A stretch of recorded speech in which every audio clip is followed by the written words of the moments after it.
S ವೀಕ್ಷಕರೇ, ಈಗಾಗಲೇ ನಿಮಗೆ ಗೊತ್ತಿರುವಂಥದ್ದು ಮಧ್ಯಪ್ರದೇಶ ಮತ್ತು ರಾಜಸ್ಥಾನದಲ್ಲಿ ಆಗಿರುವಂತಹ ಮಕ್ಕಳ ಸರಣಿ ಸಾವು ಏನಿದೆ ಈ ವಿಚಾರಕ್ಕೆ ಸಂಬಂಧಪಟ್ಟ ಹಾಗೆ ಈ ಒಂದು ಸಿರಪ್ ಅನ್ನು ಏನು ಬರ್ಕೊಡ್ತಾ ಇದ್ರು. ಜೊತೆಗೆ ಚಿದ್ವಾರ್ನಲ್ಲಿ ನೋಡಿ 10 ಸಾವಾಗಿದೆ.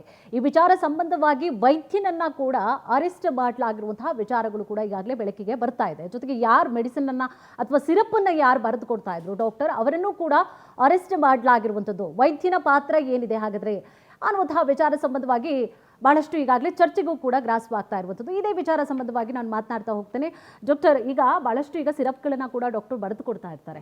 ಸೊ ಯಾವುದು ತಗೋಬೇಕು ಯಾವುದು ತಗೋಬಾರ್ದು ಅನ್ನುವಂತಹ ವಿಚಾರ ಗೊಂದಲಗಳು ಇರುತ್ತೆ. ಜೊತೆಗೆ ಬ್ರ್ಯಾಂಡ್ಗಳು ಕೂಡ ಗೊತ್ತಾಗೋದಿಲ್ಲ. ಈಗ ಕಂಪ್ನಿ ಯಾವ್ಯಾವುದು ಅಂತ ಹೇಳಿ ಒಂದೇ ಥರ ಇರುತ್ತೆ, ಸಿರಪ್ಗಳ ಹೆಸರುಗಳಲ್ಲಿ ಒಂದೇ ರೀತಿಯಾಗಿ ಇರುತ್ತೆ. ಬಹಳಷ್ಟು ಗೊಂದಲಗಳು ಕೂಡ ಉಂಟಾಗುವಂಥದ್ದು. ಸೊ ಆ ಗೊಂದಲಗಳಿಗೆ ಯಾವ ರೀತಿಯಾಗಿ ವೈದ್ಯರು ತೆರೆ ಹೇಳಿಬಹುದು?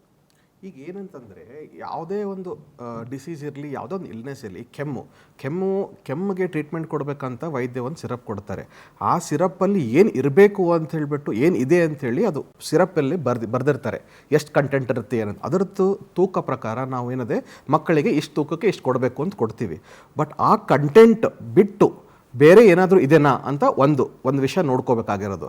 ಇಲ್ಲ ಅಂತಂದರೆ ಬೇರೆ ಹಲವಾರು, ಈಗ ಒಂದಲ್ಲ ಹಲವಾರು ಬ್ರ್ಯಾಂಡ್ಗಳು ಸೇಮ್ ಕಂಟೆಂಟನ್ನು ಮಾಡ್ತಾ ಇರ್ತಾರೆ.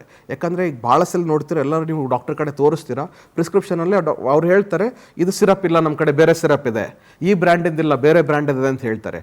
ಸೊ ಅವಾಗೇನಾಗುತ್ತೆ, ಎಲ್ಲರಿಗೇನು ಚಿಂತೆ ಉಂಟುತ್ತೆ, ಇದಕ್ಕೆ ಎರಡೂ ಕರೆಕ್ಟ್ ಇದೆನಾ ಅಂತ. ಅವಾಗೆ ಕಂಪ್ಲೀಟ್ಲಿ ನೀವು ಫಾರ್ಮಸಿಸ್ಟ್ ಯಾರು ಮೆಡಿಸಿನ್ ಕೊಡ್ತಾರಲ್ಲ ಅವ್ರ ಮೇಲೆ ನಂಬಿಕೆ ಇಟ್ಕೊಂಡು ತೊಗೋತೀರಾ. ತೊಗೊಳ್ಳುವಾಗ ಜಸ್ಟ್ ನೋಡ್ಕೊಳ್ಳಿ ಎರಡೂ ಕಂಟೆಂಟ್ ಸೇಮ್ ಇದೆನಾ, ಅದರಲ್ಲಿ ಏನಾದರೂ ಎಡಿಷ್ನಲ್ ಇದೆನಾ ಅಂತ. ಎರಡನೇ ವಿಷಯ ಹೇಳೋದಂದರೆ ಎಲ್ಲ ಸಿರಪ್ ಏನು ಪ್ರೊಡಕ್ಷನ್ ಬರ್ತಾವಲ್ವ ಎಲ್ಲನೂ ಟೆಸ್ಟ್ ಆಗೇ ಬರ್ತವೆ, ಎಲ್ಲದಕ್ಕೂ ಒಂದು ಸ್ಪೆಸಿಫೈಡ್ ರೂಲ್ ಪ್ರಕಾರ ಬರ್ತವೆ. ಈಗ ಈ ಥರ ಏನು ಒಂದು ಮಧ್ಯಪ್ರದೇಶದಲ್ಲಿ ರಾಜಸ್ಥಾನದಲ್ಲಿ ಏನಾಗಿದೆ ಅಲ್ವಾ, ಇದೊಂದು ಎಲ್ಲರೂ ದುಃಖದ ವಿಷಯ, ಇಲ್ಲ ಅಂತ ಹೇಳಲ್ಲ. ಬಟ್ ಈ ಥರ ಆಗಿರೋ ಕಾರಣಕ್ಕೆ ಒಂದು ಚೆನ್ನಾಗಿ ಒಂದು ವಿಚಾರಣೆ ಮಾಡಬೇಕಾಗತ್ತೆ, ಗೊಂದಲ ಮಾಡಿಕೊಂಡು ಇನ್ವೆಸ್ಟಿಗೇಷನ್ ಮಾಡಬೇಕಾಗತ್ತೆ. ಯಾಕಂದರೆ ಇದರಲ್ಲಿ ಸಿಕ್ಕಿರೋ ಪದಾರ್ಥ ಡೈಇಥಿಲೈನ್ ಗ್ಲೈಕಾಲ್ ಇದು ಯಾವುದೂ ಸಿರಪ್ಪಲ್ಲಿ ಇರಲ್ಲ. ಆ್ಯಂಡ್ ಸಿರಪ್ಪಲ್ಲಿ ಇದ್ದರೆ ಅದು ಸಿರಪ್ ಅಪ್ರೂವ್ ಆಗಲ್ಲ. ಈಗ ಆ ಸಿರಪ್ಪಲ್ಲಿ ಬಂದಿದೆ ಅಂತಂದರೆ ಎಲ್ಲಿ ಕಂಟ್ಯಾಮಿನೇಷನ್ ಆಗಿದೆ, ಈಗ ಆಲ್ರೆಡಿ ನಾವು ಮೊದಲು ಮಾತಾಡಿದ್ದೀವಿ, ಆ ಸಿರಪ್ಪಲ್ಲಿ ಅದೊಂದು ಡೈಇಥಿಲೈನ್ ಗ್ಲೈಕಾಲ್ ಸಿಕ್ಕಿದೆ ಅಂತ ಹೇಳ್ಬಿಟ್ಟು ಎಲ್ಲ ಕಡೆ ಇನ್ವೆಸ್ಟಿಗೇಷನ್ ಗೊತ್ತಾಗಿದೆ. ಸೊ ಅದನ್ನು ಇನ್ವೆಸ್ಟಿಗೇಷನ್ ಮಾಡ್ಕೊಂಡು ನೋಡಿದಾಗ ಗೊತ್ತಾಗುತ್ತೆ. ಬಟ್ ಈಗ ಡೈರೆಕ್ಟ್ ನಾವು ಸಿರಪ್ಪಲ್ಲಿಂದನೇ ಸಾವನ್ನು ಒಪ್ಪಿದ್ದಾರೆ ಅಂತ ಅನ್ನೋದು ತುಂಬ ಇದು ಇದಾಗಲ್ಲ ಅಂತಾರೆ. ಜೊತೆಗೆ ಈಗ ಮಕ್ಕಳಿಗೆ ಸಿರಪ್ ಡಾಕ್ಟರ್ ಮಕ್ಕಳಿಗೆ ಸಿರಪ್ ಹಾಕುವಂತಹ ವಿಚಾರದಲ್ಲೂ ಕೂಡ ಪೋಷಕರು ಯಾವ ರೀತಿಯಾದಂತಹ ಜಾಗೃತಿನ ವಹಿಸಬೇಕಂತ. ಈಗ ಕೆಲವೊಂದು ಪೋಷಕರು ಹೇಳ್ತಾ ಇರ್ತಾರೆ, ಮಕ್ಕಳಿಗೆ ಏನಾಗುತ್ತೆ ಶಿವರಿಂಗ್ ಶುರುವಾಗುತ್ತೆ, ನಡುಕ ಶುರುವಾಗುತ್ತೆ, ಇವೆಲ್ಲ ಏನಕ್ಕೆ ಆಗುತ್ತೆ ಅಂತ ಹೇಳಿ, ಅಂದ್ರೆ ಸೈಡ್ ಎಫೆಕ್ಟ್ ಆಗುತ್ತಾ ಅನ್ನುವಂತಹ ಕಾರಣವಾಗಿ ಅಥವಾ ಪಿಟ್ಸ್ಗೆ ಕಾರಣವಾಗುತ್ತೆ ಅಂತ ಹೇಳಿ ಕೂಡ ಹೇಳ್ತಾ ಇದ್ರು. ಅಥವಾ ಹಾರ್ಟ್ ಪ್ರಾಬ್ಲಮ್ ಆಗುವಂಥದ್ದು, ಕಿಡ್ನಿ ವೈಫಲ್ಯ ಆಗುವಂಥದ್ದು, ಈ ರೀತಿಯಾಗಿ ಸಿರಪ್ ಅಂದ್ರೆ ಒಂದು ರೀತಿಯಾಗಿ ಭಯ. ನಮ್ಮ ಹಿಂದಿನ ಕಾಲದವರಂತೂ ಔಷಧಿ ಜಾಸ್ತಿ ಹಾಕ್ಲೇಬೇಡ ಅಂತ ಹೇಳಿ ಹೇಳ್ಬಿಡ್ತಾರೆ, ಸೈಡ್ ಎಫೆಕ್ಟ್ ಆಗ್ಬಿಡುತ್ತೆ, ನಡುಕ ಶುರು ಆಗ್ಬಿಡುತ್ತೆ, ಬೆಳಿಗ್ಗೆ ಎದ್ದೇಳಿ ಯಾವುದೇ ಮೆಡಿಕೇಶನ್ ಕೊಟ್ಟರು ಅದಕ್ಕೆ ಸೈಡ್ ಎಫೆಕ್ಟ್ ಇರುತ್ತೆ. ಈಗ ನಾವು ರಿಸ್ಕ್ ಬೆನಿಫಿಟ್ ರೇಷಿಯೋ ಅಂತ ಹೇಳ್ತೀವಿ. ಅದರಲ್ಲಿ ಏನಂದ್ರೆ ಈ ಮಾತ್ರೆ ನಾವು ಮಗು ಕೊಡಬೇಕಾದಾಗೆ ಈಗ ಅದು ಕೊಟ್ಟಿದ್ರಿಂದ ಎಷ್ಟು ಬೆನಿಫಿಟ್ ಇದೆ. ಈಗ ಎಲ್ಲ ಮೆಡಿಸಿನ್ಸ್ ಅಲ್ಲೇನೂ ಸ್ವಲ್ಪ ಮಾತ್ರ ಅದು ನಮ್ಮ ಬಾಡಿಗೆ ಟಾಕ್ಸಿನ್ಸೇ, ಅದರಿಂದ ಸ್ವಲ್ಪ ಲಿವರಿಗೆ ಕಿಡ್ನಿಗೆ ಡ್ಯಾಮೇಜ್ ಆಗುತ್ತೆ. ಬಟ್ ಅಷ್ಟಂತೆ ಅದರಿಂದ ಬೆನಿಫಿಟ್ಸ್ ತುಂಬ ಇರುತ್ತೆ. ನಾವು ಆ ಮಾತ್ರದ very 0.1%, 0.2% which can recover back. ಈಗ ನಾವೇನಂತಂದರೆ ನಾವು ಕೊಡುವಾಗ ರಿಸ್ಕ್ ಬೆನಿಫಿಟ್ ರೇಷಿಯೋ ನೋಡಿಕೊಂಡು ಯಾವ ಥರ ಎಷ್ಟು ಬೇಕಂತ ಪ್ರಪೋರ್ಷನಲ್ ಕೊಟ್ಟಿರ್ತೀವಿ. ಬಟ್ ಇಲ್ಲಿ ಮತ್ತೆ ಇನ್ನೊಮ್ಮೆ ಹೇಳ್ಬೇಕಂತೀನಿ, ಆ ಒಂದು ಸಿರಪ್ಪು ಈ ಥರ ಸಾವನ್ನು ಒಪ್ಪಕ್ಕೆ ಅಲ್ಲ. ಅದ್ರ ಸಾವು ಒಪ್ಪಕ್ಕೆ ಈ ಸಿರಪ್ ಅಲ್ಲ. ನೀವು ಆ ಸಿರಪ್ ಪೂರ್ತಿ ಜಾಸ್ತಿ ಡೋಸ್ ಕೊಟ್ಟರು ಈ ತರ ಸಾವಾಗೋ ಚಾನ್ಸಸ್ ಅಲ್ಲ. ಸಾವಾಗಿರೋ ಕಾರಣನೇ ಬೇರೆ ಇದೆ. ಸಾವಾಗಿರ್ಬೋದು, ಅದೊಂದು ಡೈಇಥಿಲೈನ್ ಗ್ಲೈಕಾಲ್ ಅಂತ ಒಂದು ಇದು ಇರ್ಬೋದು. ಆ ಜೊತೆಗೆ ಪಾಪುಗ್ ಮತ್ತೆ ಏನಾದ್ರು ಮಕ್ಕಳಿಗೆ ಏನಾದ್ರು ನೋಡಿ, ಅವರು ಮಕ್ಕಳ ಡಾಕ್ಟರ್ ಇದ್ದಾರೆ, ಅವ್ರಿಗೆ ಕರೆಕ್ಟ್ ಡೋಸ್ ಗೊತ್ತಿರುತ್ತೆ. ನಾನು ಸೀನಿಯರ್ ಡಾಕ್ಟರ್ ಆದ್ರೂ ಕೂಡ ನನ್ಗಷ್ಟು ಐಡಿಯಾ ಇರಲ್ಲ. ಬಟ್ ಅವ್ರಿಗೆ ಏನ್ ಹೇಳ್ತಿರೋದ್ರೆ ತಂದೆ ತಾಯಿಗಳಿಗೆ ಇದು ಅರಿವಿರ್ಲಿ, ಸುಮ್ಮನೆ ಮಗು ಜಾಸ್ತಿ ಅಳುತ್ತೆ ಇನ್ನೊಂದು ಸ್ಪೂನ್ ಹಾಕ್ಬಿಡೋಣ ಹಂಗೆ ಹಾಕಬೇಡಿ.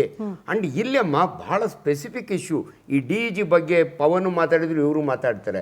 That is not A regular, it's ಏನು ಅದರೊಳಗೆ ಕಂಟ್ಯಾಮಿನೇಷನ್ ಅದು ಇರಬಾರ್ದು. ಇದ್ರೊಳಗೆ ಟೆಸ್ಟ್ ಮಾಡಿದಾಗ ಸಿಕ್ಕಿದೆ, ಅದು ಡೆಫಿನೆಟ್ಲಿ ಅದು ಕಿಡ್ನಿ ಫೇಲ್ಯೂರಿಂದ ಸತ್ತೋಗಿರ್ತಾರೆ ಅಂತ ಹೇಳ್ಬೋದು. ಬಟ್ ಎಲ್ಲ ಕಾಫ್ ಸಿರಪ್ನಾಗ ಇದು ಆಗಲ್ಲ. ಬೈ ಚಾನ್ಸ್ ಬೇರೆ ಕಾಫ್ ಸಿರಪ್ನೊಳಗೆ CPM ಅಂತ ಇರ್ತದೆ, ಸಿಂಪಲ್ ಆಂಟಿ ಹಿಸ್ಟಮಿನ್ಸ್ ಇರ್ತವೆ. ಅದೇನ ಸ್ವಲ್ಪ ಡೋಸ್ ಜಾಸ್ತಿ ಆದರೆ ಮಗು ಡ್ರೌಸಿ ಆಗ್ಬೋದು, ಮಲ್ಕೋಬಹುದು. ಸಾವಂತೂ ನಾನು ಕೇಳೇ ಇಲ್ಲಮ್ಮ. ಇನ್ನೊಂದು ನನಗೆ ಭಾಳ ಖುಷಿಯಾಗಿದ್ದು ಅಂದರೆ ತುಂಬ ಹಳೆ ಹಿಸ್ಟ್ರಿ ಇದೆ ಈ DEGಗೆ. 1970ರಲ್ಲಿ ಬಳ್ಳಾರಿಯಲ್ಲೇ ಆಗಿತ್ತು ಅಂತ.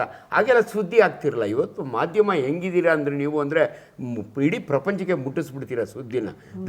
ದಟ್ಸ್ ವೈ ಇವತ್ತು ನಾನು 46 ವರ್ಷದಿಂದ ಈ ರೀತಿ ಸುದ್ದಿ ಕೇಳೇ ಇರಲಿಲ್ಲ. ಬಟ್ ಅವ್ರ ಹಿಸ್ಟ್ರಿ ಹೇಳೋವಾಗ ಆಶ್ಚರ್ಯ ಆಗುತ್ತೆ, ಇದು ಹಿಂದೆ ಅಲ್ಲ ಎಲ್ಲ ದೇಶದಲ್ಲೂ ಆಗಿದೆ ಅಂತ. ಸೊ ಇವತ್ತಿನ ಕತೆ ಏನಂದರೆ ಜನಗಳು ಅದರೊಳಗಿರೋದು ನಮ್ಮ ಡಾಕ್ಟ್ರಿಗೂ ಗೊತ್ತಿರಲ್ಲ. ಈ DG ಇದೆ ಅಂತ ಡಾಕ್ಟ್ರಿಗೆ ಪ್ರಿಸ್ಕ್ರೈಬ್ ಮಾಡಿದವನಿ ಪಾಪ ಅವನಿಗೆ ಹೆಂಗೆ ಗೊತ್ತಿರುತ್ತೆ. ಡೆತ್ ಆದಮೇಲೆ ಅದನ್ನು ಅನಾಲಿಸಿಸ್ ಮಾಡಿದ, ಓ ಇದಿತ್ತು, ಅದು ಡಾಕ್ಟ್ರು ಇದಿಲ್ಲ.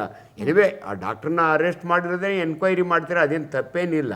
But it is not is prescription is somebody's ಇದೆಲ್ಲ ಡೋಸ್ ಹೆಚ್ಚು ಬಟ್ ಕಮ್ಮಿ ಹೆಂಗಾಗ್ಬಿಡುತ್ತೆ ಅಂದ್ರೆ ಕೆಲವೊಂದ್ ಕಡೆ ಬ್ಯಾನ್ ಆಗಿರುವಂತದ್ನು ಕೂಡ ಈಗ ಮೆಡಿಕಲ್ ರೆಪ್ ಬರ್ತಾರೆ, ಏನೋ ಸೇಲ್ ಆಗ್ಬೇಕಾಗಿರುತ್ತೆ, ದುಡ್ಡು ಮಾಡ್ಬೇಕಾಗಿರುತ್ತೆ, ಸೊ ಅವ್ರ ಮೂಲಕವಾಗಿ ನಮ್ಮ ಹತ್ರ ಮಾತ್ರ ಸಿರಪ್ ಇದೆ ಅಂತ ಹೇಳಿ ಬ್ಯಾನ್ ಆಗಿತ್ತಂದ್ರೆ ಅದನ್ನೇ ಮಾರ್ಕೆಟಿಂಗ್ ಮಾರ್ಕೆಟಿಂಗೇ ಬರಲ್ಲ. ಮಾರ್ಕೆಟ್ಗೆ ಬರೋದಿಲ್ಲ. ಕೆಲವೊಂದು ಏನಿರುತ್ತೆ ಅದನ್ನ ಕೆಲವೊಂದು ಅವರು ಮಾರಾಟ ಮಾಡೋರು ಇರ್ತಾರೆ.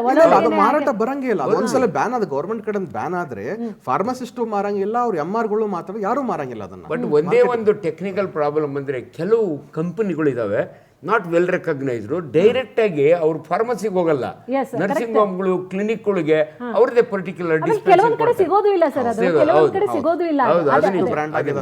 ಸೊ ಇದನ್ನೆಲ್ಲ ದಯವಿಟ್ಟು ತಂದೆ ತಾಯಿಗಳು ಗಮನ ಇಟ್ಕೊಳ್ಳಿ. ಬಟ್ ಎಲ್ಲೋ ಒಂದ್ ಕಡೆ ಇವಾಗ ಬಹಳ ಟೆಕ್ನಿಕಲ್ ಮಾತಾಡ್ಬೇಕು ಅಂದ್ರೆ ಆ ಡಾಕ್ಟರ್ಗೆ ಗೊತ್ತಿರಲ್ಲ ಇದ್ರೊಳಗೆ ಅದು ಇತ್ತ ಅಂತ. ಅದು ಇರ್ಬೋದು, ಪಾಸಿಟಿವಿಟಿ ಇದೆ ಅಂತ ಪವನ್ ಕ್ಲಿಯರ್ ಆಗಿ ಹೇಳಿದ್ರು. ಸೊ ಅದನ್ನ ಹೆಂಗ್ ಕಂಡುಹಿಡಿಬೇಕು, ಪರ್ಟಿಕ್ಯುಲರ್ಲಿ ಸರ್ಕಾರ ಆ ಪರ್ಟಿಕ್ಯುಲರ್ ಬ್ಯಾಚ್ ಅನ್ನು ತರಿಸಿ ಚೆಕ್ ಮಾಡಿದಾಗ ಓ ಇದಿತ್ತು ಅಂಡ್ ಇದಿಷ್ಟು ಎಲ್ಲದರಲ್ಲೂ ಇದ್ದಿದ್ರೆ ಇಡೀ ಅಹಮದಾಬಾದ್ನಾಗ ಇರೋ ಮಕ್ಕಳಿಗೆ ತಗೊಂಡವರೆಲ್ಲ ಸತ್ತೋಗ್ಬೇಕಾಗಿತ್ತು. ಲಕ್ಕಿಲಿ ಅಂತ ಏನು ಆಗಿಲ್ಲ. 11 ಜನ ಸಾವಾಗಿರೋದು ದುಃಖ ಆಗುತ್ತೆ. ಬಟ್ ಇದೇ ಕಾರಣ, it is not the cough syrup. ಆ ಕಾಪ್ ಸಿರಪ್ನಾಗ ಇರ್ತಕ್ಕಂಥ ಈ DEG ಅಷ್ಟು ತಿಳ್ಕೊಂಡ್ರೆ ಸಾಕು ಜನ. ಜೊತೆಗೆ ಮಕ್ಕಳ ಒಂದು ಆರೋಗ್ಯ ಸ್ಥಿತಿಯನ್ನು ಕೂಡ ಗಮನಿಸಬೇಕಾಗುತ್ತೆ. ಈಗ ಬಹಳಷ್ಟು ಮಕ್ಕಳು ಕೊಟ್ಟಿರ್ತಾರೆ, ಅದರಲ್ಲಿ 12 ಮಕ್ಕಳು ಸಾವಾಗಿದೆ. ಈಗ ಆ ಬ್ಯಾಚ್ ನಲ್ಲಿ ಬಂದಿರುವಂತಹ ಸಿರಪ್ಗಳಲ್ಲಿ 12 ಮಕ್ಕಳು ಮಾತ್ರ ಸಾವಾಗಿದೆ ಅಂದಾಗ ಇನ್ನೊಂದಿಷ್ಟು ಮಕ್ಕಳು ತಗೊಂಡಿರೋದಿಲ್ವಾ? ಹಾಗಿದ್ರೆ ಅವರ ಮಕ್ಕಳ ಮೇಲೂ ಕೂಡ ಅದು ಪರಿಣಾಮ ಏನಾದ್ರು ಅಂದ್ರೆ ಈ ಪಾಯ್ಸನ್ ಯಾವ ಮಕ್ಕಳ ಮೇಲೆ ಬೇಕಾದ್ರೂ ಮಾಡ್ಬೋದು. ಬಟ್ ನಮ್ಗೆ ಏನಂದ್ರೆ ಡೆತ್ ಆಗಿರೋ ಮಕ್ಕಳಿಗೆ ಅದನ್ನೇ ನಾವು 3 ಜನ ಕನ್ಸರ್ನ್. ಆ ಮಗು ಆಲ್ರೆಡಿ ನ್ಯೂಮೋನಿಯಾ ಇತ್ತ, ಮಗುಗೆ ಏನಾದ್ರು ಕಾರ್ಡಿಯಾಕ್ ಪ್ರಾಬ್ಲಮ್ ಇತ್ತ, ಮಗು ಏನು ICU ಒಳಗೆ ಇತ್ತ, what was the serious condition, ಯಾಕೆ ಈ ಮಕ್ಕಳು ಕೊಡೋದಕ್ಕೆ ಮೊದಲೇ ಮಗುವಿನ ಪರಿಸ್ಥಿತಿ ಏನಿತ್ತು, ಇದು ಒಂದು ನೆಪ ಅಷ್ಟೇನೆ. ನೆಪ ಅಂದ್ರೆ ಇದು ಡೆಫಿನೆಟ್ಲಿ ಜಸ್ಟ್ ಒನ್ ಸಿಂಪ್ಟಮ್ ಒಂದು ಸಿಂಪ್ಟಮ್ ಅಷ್ಟೇ. ಅದ್ರ ಜೊತೆಗೆ ಹಿಂಭಾಗದಲ್ಲಿ ಬಹಳಷ್ಟು ಕಾಂಪ್ಲಿಕೇಶನ್ಸ್ ಇರ್ತವೆ. ನ್ಯೂಮೋನಿಯಾ ಇತ್ತ, ಕೆಮ್ಮು ಜಸ್ಟ್ ವೈರಲ್ ಫೀವರ್ ಇದ್ರೂ ಕೆಮ್ಮು ಬರುತ್ತೆ, ದೊಡ್ಡ ನ್ಯೂಮೋನಿಯಾಗ್ನೂ ಬರುತ್ತೆ, ಒಳಗೆ ನಿಮ್ಗೆ ಕ್ಯಾನ್ಸರ್ ಇದ್ರೂ ಬರುತ್ತೆ, ನಿಮ್ಗೆ ಅಲ್ಸರ್ ಇದ್ರೂ ಬರುತ್ತೆ, ಎಲ್ಲದಕ್ಕೂ ಕೆಮ್ಮು ಬರುತ್ತೆ. ಈಗ ಏನಂತಂದ್ರೆ ನಾವು ಕೆಮ್ಮು ಈಗ 11 ಮಕ್ಕಳಿಗೆ ಏನು 11-12 ಮಕ್ಕಳದ್ದು ಏನಾಗಿದೆ ಅಲ್ವಾ, ಫಸ್ಟ್ ಅವ್ರು ಯಾವ್ಯಾವ್ದು ಮೆಡಿಕೇಶನ್ ತಗೊಂಡಿದ್ದಾರೆ, ಅವ್ರದ್ದು ಹಿಸ್ಟ್ರಿ ಏನಿದೆ ಎಲ್ಲ ನೋಡಿಕೊಂಡು, ಕ್ಲಿನಿಕಲ್ ಹಿಸ್ಟ್ರಿ ಎಲ್ಲ ತಗೊಂಡು ಗೊತ್ತಾಗುತ್ತೆ, ಹೌದಪ್ಪ ಇದು ಕರೆಕ್ಟ್, ಇದು ಇದರಿಂದನೇ ಆಗಿದೆ ಅಂತ. ಈಗ ನಮ್ಮ ಎಲ್ಲ ಪರಿಶೀಲನೆ ಮಾಡೋ ಎಲ್ಲ ಕಿಡ್ನಿ ಫೇಲ್ಯೂರ್ ಇಂದ ಎಲ್ಲ ತೀರ್ಕೊಂಡೆ ಅಂತ ಹೇಳ್ತಿದ್ದಾರೆ. ಈಗ ಎಲ್ಲ ಮಕ್ಕಳು ಕಿಡ್ನಿ ಫೇಲ್ಯೂರ್ ಇಂದ ತೀರ್ಕೊಂಡೆ ಅಂತ ಪ್ರೂವ್ ಆಗಿದ್ರೆ then there is something which some toxin which has affected the kidney.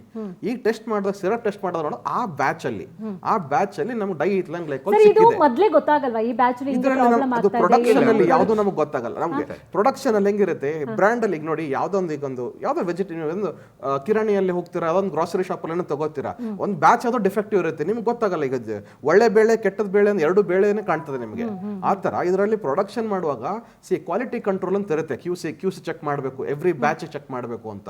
ಎದಕ್ಕೆ ನಿಮಗೆ ಕೆಲವೊಂದು ಸಿರಪ್ಗಳು 60-70 ರೂಪಾಯಿಗೆ ಬರ್ತವೆ, ಕೆಲವೊಂದು 50 ರೂಪಾಯಿಗೆ ಬರ್ತವೆ. ಎದಕ್ಕೆ ಬರ್ತವೆ, ಇದರಲ್ಲಿ ಸ್ವಲ್ಪ ಕೆಲವೊಂದು ರೆಪ್ಯೂಟೆಡ್ ಬ್ರ್ಯಾಂಡ್ಸ್ ಏನಿರ್ತಾವಲ್ಲ, ಅವ್ರದ್ದು ಏನಂದ್ರೆ ನೋ ಮ್ಯಾಟರ್ ವಾಟ್ ಅವ್ರು ತಮ್ಮ ಕ್ವಾಲಿಟಿ ಚೆಕ್ ಇಟ್ಕೊಂತಾರೆ, ಅವ್ರು ಕರೆಕ್ಟಾಗಿ ಎಲ್ಲ ಮಾಡ್ತಾರೆ. ಕೆಲವೊಂದು ಕಡೆ ಎಲ್ಲೋ ಒಂದು ಕಡೆ ಮಿಸ್ ಆಯ್ತು ಅಂದ್ರೆ ಈ ತರ ಅನಾಹುತ ಆಗೋ ಚಾನ್ಸಸ್ ಇರುತ್ತೆ.